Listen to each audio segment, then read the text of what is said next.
Welcome to lesson number 5, determining empirical and molecular formulas. Our lesson objectives: determine the empirical formula from the molecular and calculate the molecular formula from the empirical. So let's define what an empirical formula is. It's a ratio. It's the smallest whole number ratio of atoms in a compound, which means we can't reduce it any further. So for example, if in a class I had 10 boys and 20 girls, and I asked what is the ratio, which we now know is called the empirical formula. Well, the ratio of boys to girls is going to be 1 to 2. How do we get that? We divide by the greatest common factor. So when we're trying to determine the empirical formula, we first find the greatest common factor and we divide our subscripts by that. So for example, if this actual formula is C4H10 and I want to find the empirical formula, the ratio of atoms, I find the greatest common factor, which in this case would be 2. Divide both by 2, and I get a ratio, which we call the empirical formula, of C2H5. That means in this compound C4H10, for every 2 carbons, there's 5 hydrogens. Let's see some more examples.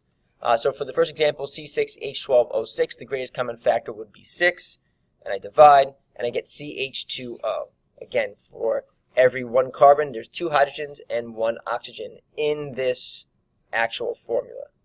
Next one, N2O4, greatest common factor is 2, and so I divide and I get a empirical formula of NO2. The next one, we have 1Ba and 2Cl, so I can't reduce this any further. It's already in its simplest form. So the empirical formula is also the actual formula, which is BaCl2. Again, that means that for 1 barium, there are 2 chlorines in this formula. Next one, greatest common factor is 2, and so I divide and I get CH3. And the last one, just like number 3, it already is in its simplest form. I can't reduce it any further, and so the empirical formula is CH3, 1 carbon for every 3 hydrogens. So let's check your understanding. Can you determine the empirical formula from the molecular formula? So now let's look at the molecular formula. This is the actual formula that you have. It's the actual number of atoms that are in a compound.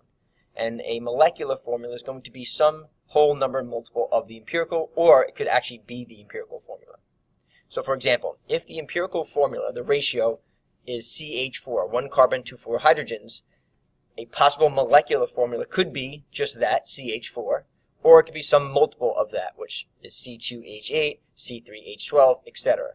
But all of these have the same ratio of 1 carbon to 4 hydrogens, which is that empirical ratio. So how do we calculate the molecular formula from the empirical?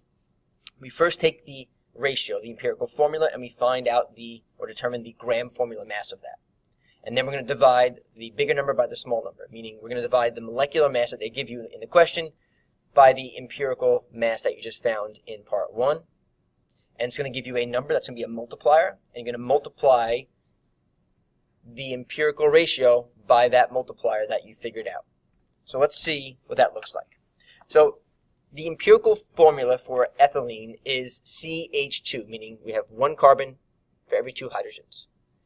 They want you to find the molecular formula, the actual formula, if the molecular mass is 28.1 grams per mole. So let's try to figure out what's really going on. So they're telling you that the ratio in this molecular formula is 1 carbon to 2 hydrogens, and the mass of this formula is going to be 28.1 grams per mole. We just want to figure out what is the amount of carbons and hydrogens in this molecular formula here.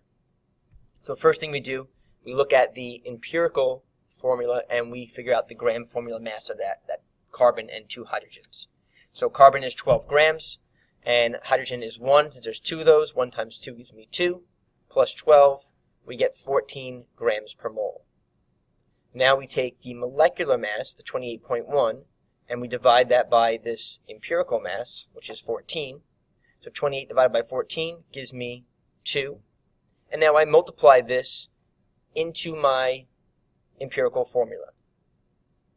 So I have 1 carbon times 2 gives me 2 carbons, and then 2 times 2 gives me 4 hydrogens. So this is the actual formula. This is the molecular formula. How do you know if you did this correctly? Well, they're telling you that the mass of this is 28.1 grams. So add up the masses and see, is it 28 grams? So we have 2 carbons, each one is 12, so 12 and 12 is 24, plus 4 gives me 28 grams, and so you know you did this correctly. Really what we're doing is working backwards from what we did in the first part of this lesson. If I gave you this molecular formula and said, what is the empirical formula, what's the ratio, you divide by the greatest common factor, which in this case would be 2. That's what this number is here.